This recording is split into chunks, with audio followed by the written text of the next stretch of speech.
रामायणामध्ये चला, शबरीचा विचार करा. शबरी सुंदर होती का हो दिसायला? हा, शबरी दिसायला सुंदर नव्हती. बरं, शबरी आणि शूर्पणखा दोघीत सुंदर कोण होतं?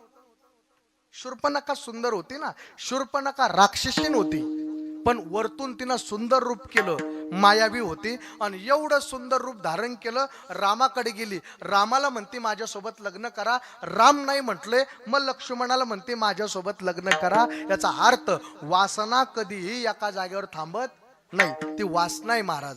आणि म्हणून शूर्पणखा एवढी सुंदर होऊन गेली. शेवटी लक्ष्मणाना तिचं नाकही कापलं आणि कानही कापलं. सुंदर नव्हती का? पटकन बोला ना.